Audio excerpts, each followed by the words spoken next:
Cougar Nation, and welcome into a new edition of the Cougar Tracks podcast. It's a Friday, June 17th. Another day closer to the start of the BYU football season in 2022. But we got some BYU basketball news to hit on, and we'll also talk uniforms. Yes, jerseys in honor of the Utah Jazz, revealing their new uniform identity. Thought it'd be a fun time to discuss uniforms, the best in BYU football history. You can follow me on Twitter at Mitch_Harper. Follow KSL Sports on Twitter, Facebook, Instagram, TikTok, everywhere that you can go on social. We're at on KSL Sports. And also subscribe to this podcast. It's available Monday, Wednesday, and Friday at high noon on the live stream and also on the traditional podcast form, audio, on all major podcasting platforms. We start things off, though, with BYU basketball news as the Cougars picked up a big-time get, I think, out of the transfer portal in Jaxson Robinson, 6'6" guard from the University of Arkansas. It's a really good get for Mark Pope's staff. Now, Jaxson Robinson is a guy that was once a top 70 recruit in the 24/7 sports ratings. Former four-star prospect, heralded guy. He's now headed to BYU. And initially, coming out of Ada, Oklahoma, he signed with Texas A&M. That was a free year of eligibility due to COVID. He then transferred to Arkansas with the one-time undergrad transfer. Now he's coming to BYU. He's going to need a waiver, but it seemed like Arkansas kind of over-recruited their roster. Eric Musselman is putting together a national title contender team, so there maybe could be some wiggle room for Robinson to potentially get a waiver. And honestly, when is the NCAA these days overseeing and guiding anything? Like, honestly, is there any fear of the NCAA anymore? Maybe I shouldn't say that, because then they'll strike down Jaxson Robinson and say, you know what? You got to sit out the first 9 games and then you can play. Hat tip to Yoli Childs' ordeal. Yeah, the NCAA has no power anymore. They have none. There's no fear of the NCAA, so hopefully he can get the waiver. He should be able to, and then he can play for BYU this year, and he joins a BYU basketball team that, on paper, to me, is a lot better next season than the one that BYU just fielded this past year, finishing 24-11 and in the NIT quarterfinals. Let me just reel off some of the names here for you. And again, think back to April. In April, Cougar Nation was ready to implode and wonder, what is going on with Mark Pope? Our pets' heads are falling off. It's like, I told you here on the podcast, calm down. It's okay. Mark Pope's got a plan. He's going to figure it out. He'll pull someone out of thin air, man. He'll make it happen. So you lose Jeremy Dowdell. You lose Nate Hansen. You lose Seneca Knight. You lose Hunter Erickson. You lose Caleb Lohner and Gavin Baxter, who you already were moving on from anyway. You add Rudy Williams from Coastal Carolina. You add Jaxson Robinson. You add Richie Saunders, who's back from a mission. You add Dallin Hall, who's back from a mission. And you add Tanner Toolson, who's also back from a mission. You also bring back Tanner Hayhurst, too. He's a walk-on who comes back from a mission as well. You see who left, and you see who's coming in. I think it's an upgrade. And then you get a year older Foose, a year older Atiki. I'm telling you, Atiki Ali Atiki has the potential to be an all Big 12 player. And I think, I always think back to, I'm of the belief that sometimes you need to have some shortcomings, maybe a little bit of a step back in order to get ahead in the long run. And I still think next year's team, probably not an NCAA tournament team right now.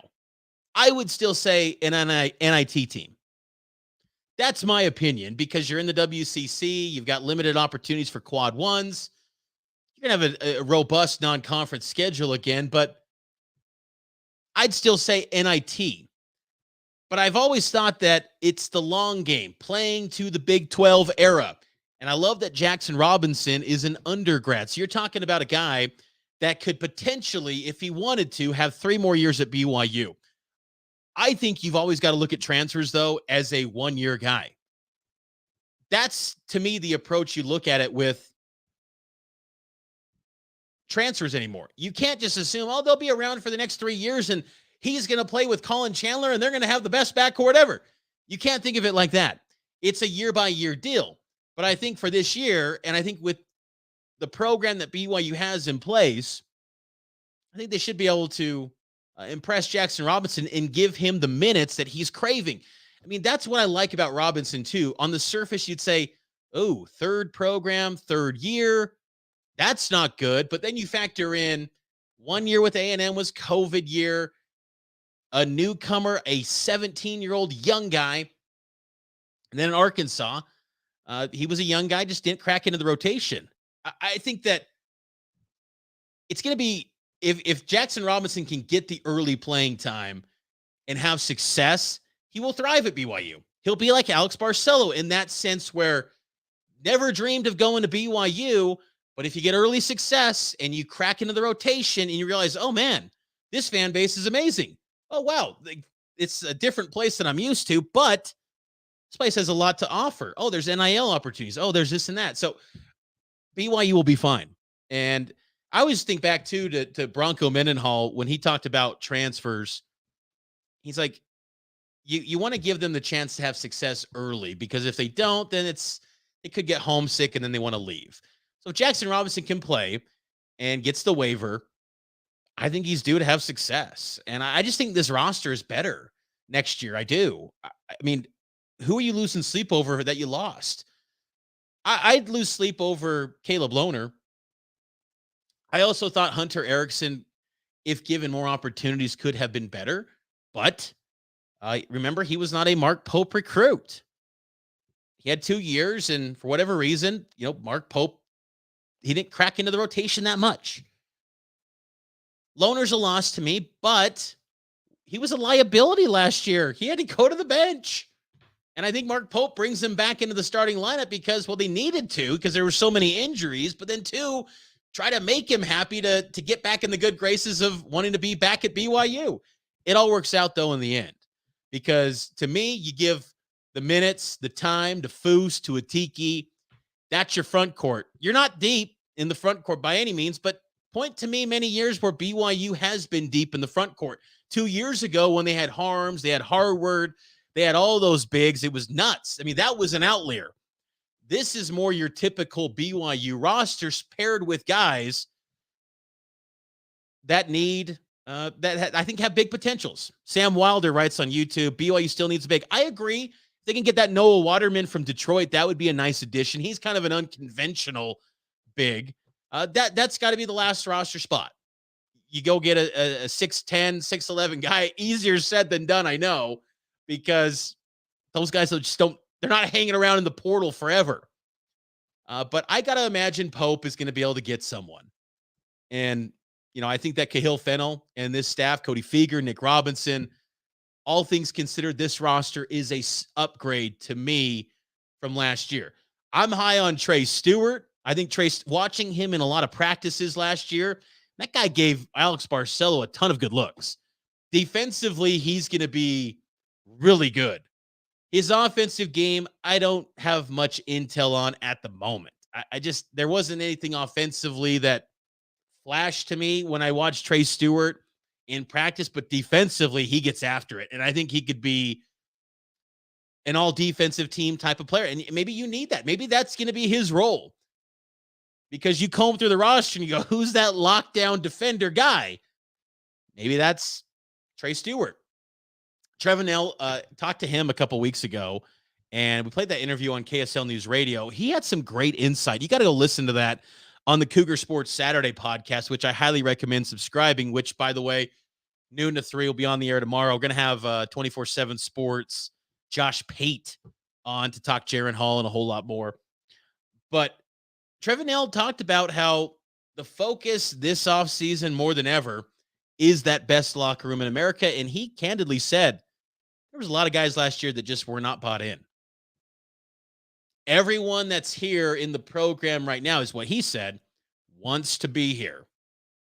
That was an interesting take. And I think that clearly there was a dynamic in that locker room last year that was not good. It was not good. And it carried over onto the court. And there was times when Pope would reference how taxing last season was to the media. And you're not going to air the dirty laundry in terms of what's going on in the locker room, but there was a strain. The relationships were not strong with last year's team, like you saw in year one when you had Jake Toolson, TJ Haas, Yoli Child, Zach Sellius. Yes, they got a new coach in Mark Pope, who, Pope didn't recruit pretty much any of one of those guys except Toolson, but they bought in for the goal of getting to the NCAA tournament, which they accomplished, but sadly, due to COVID, it was taken away. Here's your roster next year by their class. His oldest prospect on the roster is Spencer Johnson. He's coming back, taking advantage of his COVID year. Gideon George is coming back. Gideon's going to be interesting. Can Gideon be a first-team All-WCC guy? My first feeling is, I don't know if that's him, but he made progress last year. He made improvements. Can he take that big of a jump and become a first-team All-WCC player? There's 10 of them.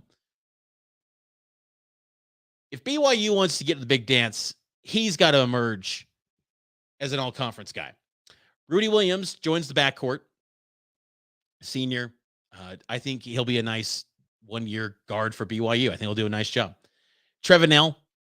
He's the only guy in Mark Pope's program that's been there every step of the way, and he's going to take advantage of the COVID year.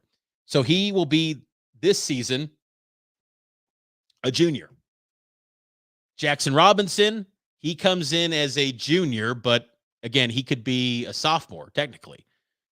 Trey Stewart, Atiki Ali Atiki, excited about him. I think that you're talking about, in a best case scenario, he's an Azubuike. Remember him from Kansas, Utah Jazz guy?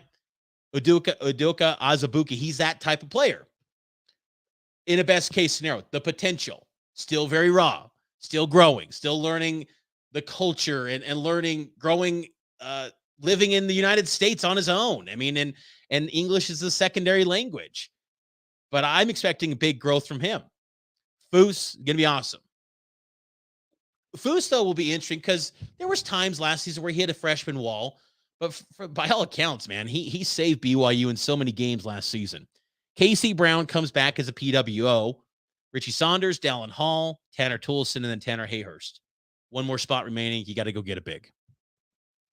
But Jaxson Robinson, a very good get for BYU basketball out of the portal. There's no doubt about that. That is a heck of a get for Mark Pope's team and a much-needed get. BYU football. Uniform talk. Why am I bringing up uniforms? Well, uniforms are always a beloved topic among Cougar fans. There's no doubt about that. But I'm bringing this up because the Utah Jazz had a new uniform identity revealed. And with the Utah Jazz having ties to BYU with Danny Ainge and Ryan Smith, I got me thinking. I was like, what are the best BYU football uniform combinations? And let me just say, too, with the Jazz uniforms, call me crazy. Okay, call me crazy. It's an unpopular opinion. I think these jerseys are better. The City Edition was overrated. You think about all the colors the Jazz had. They had green, they had yellow, they had red, orange. It was like, what? How many colors do you have? Purple, copper, green. It was insane how many colors the Jazz had. So I think from the standpoint of what Ryan Smith's doing to simplify the color palette, highlighter yellow, white, black, purple, perfect. That's your colors. I think that's pretty good.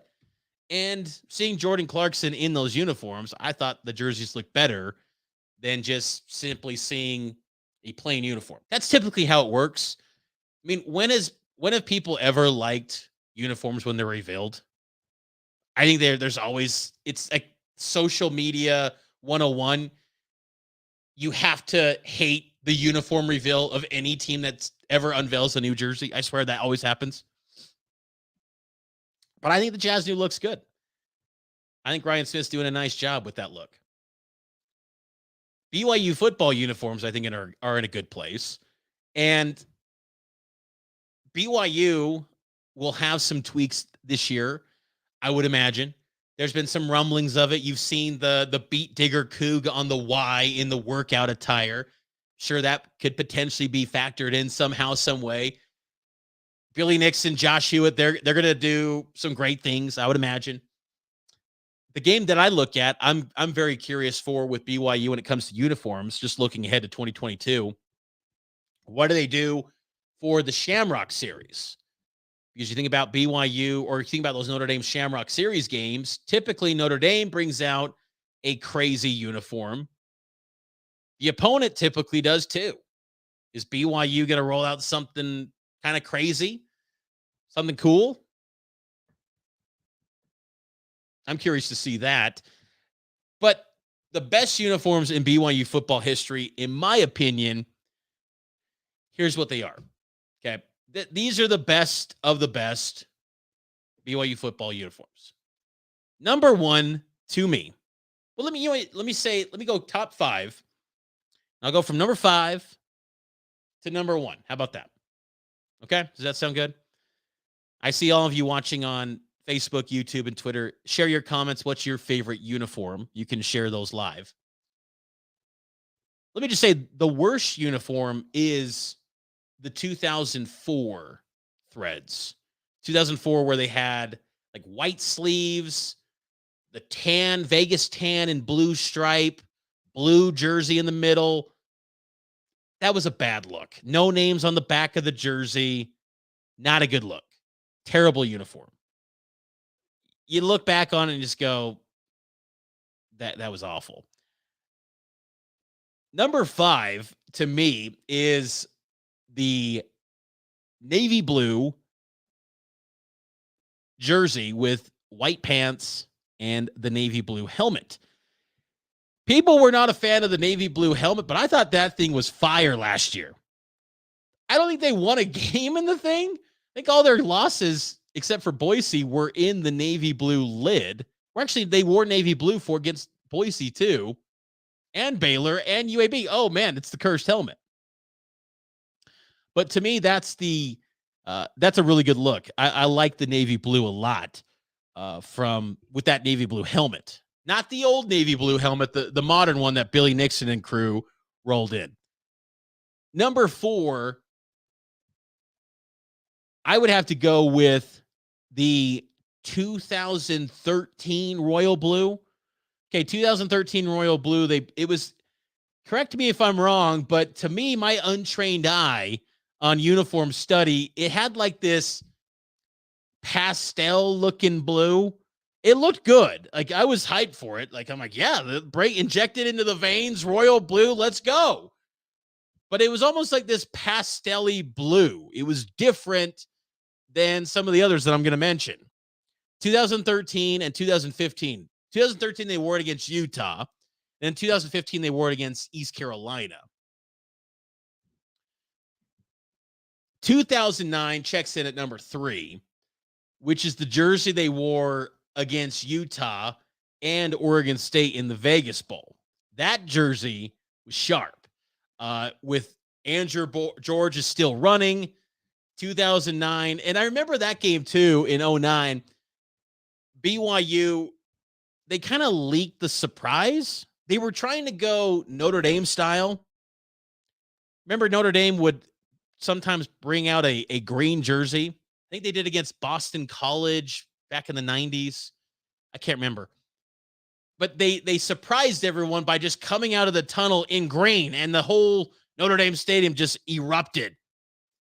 BYU was going for a similar thing. If memory serves me right, I think that the Royal Blue jerseys for 2009 were just sitting in the locker room when the players arrived. They had no idea. It wasn't one of those, Monday team meeting. You got some mannequin in front of the team meeting and they unveil it, and then the players go, "Oh!" woo! And it's some social media hype video. That wasn't a thing back in 2009. That was still 140 characters on Twitter.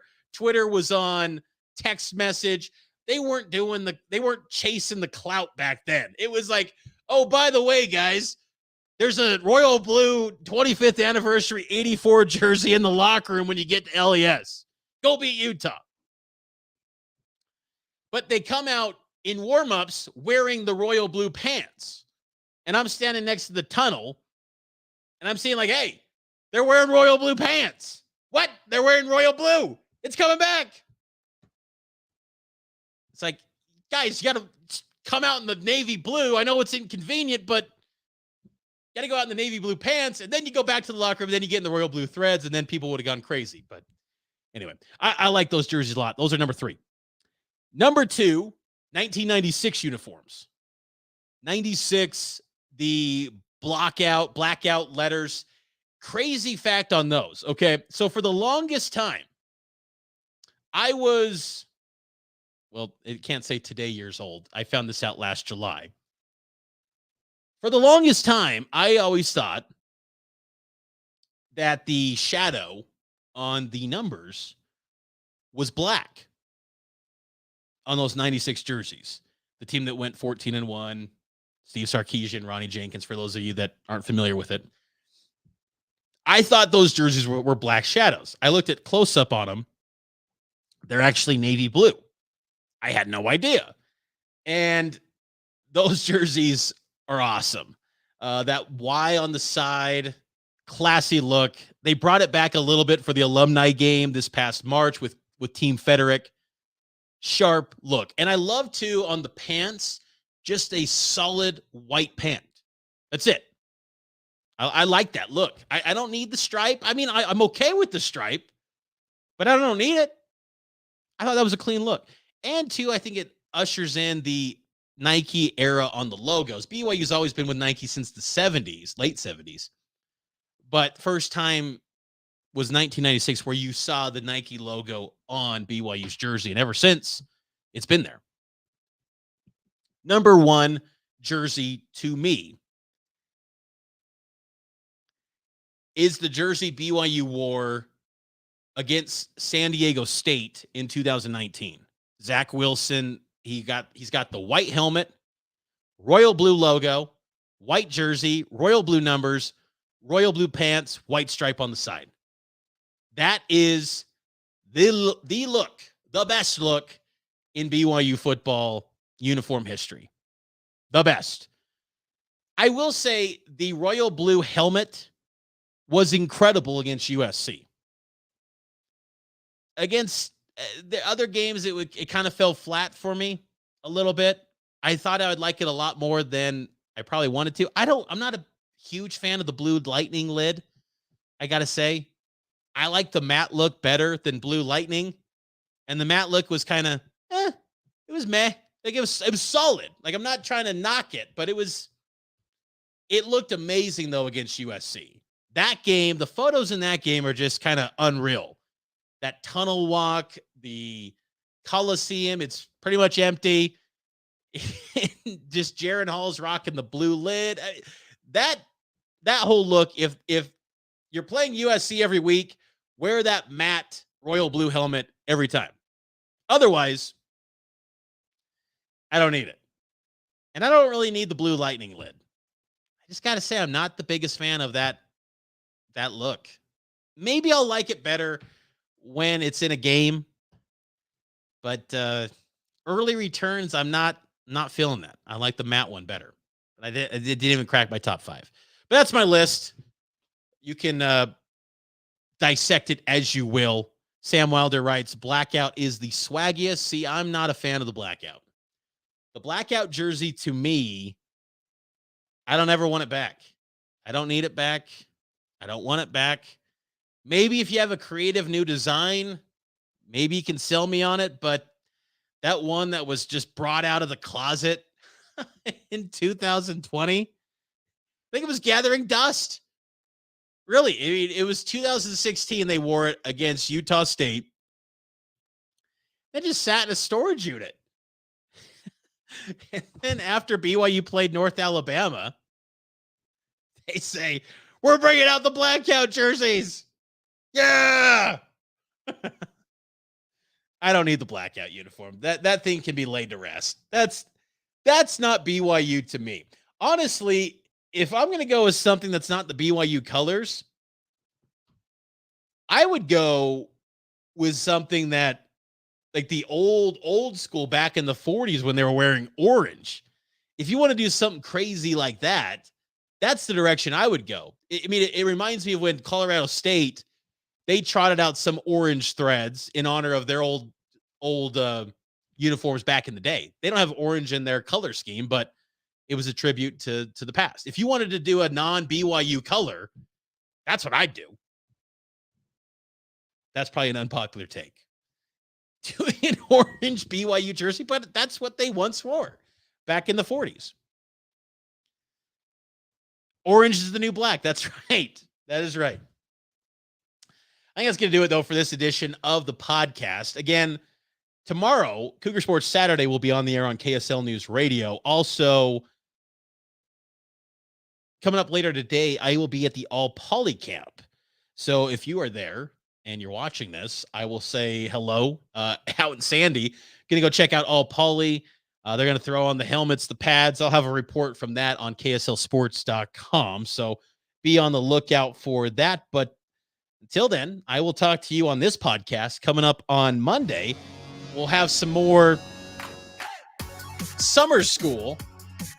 Yeah, we'll launch summer school with some of the position outlooks for BYU football in 2022. Also, get you ready for BYU Football Media Day, which takes place next Wednesday. Yeah, it's going to be a lot of fun. The final independent BYU Media Day. Should be a good time. So it's going to be a busy week next week, and we'll have you all covered here on the Cougar Tracks podcast, which is always powered by KSLSports.com.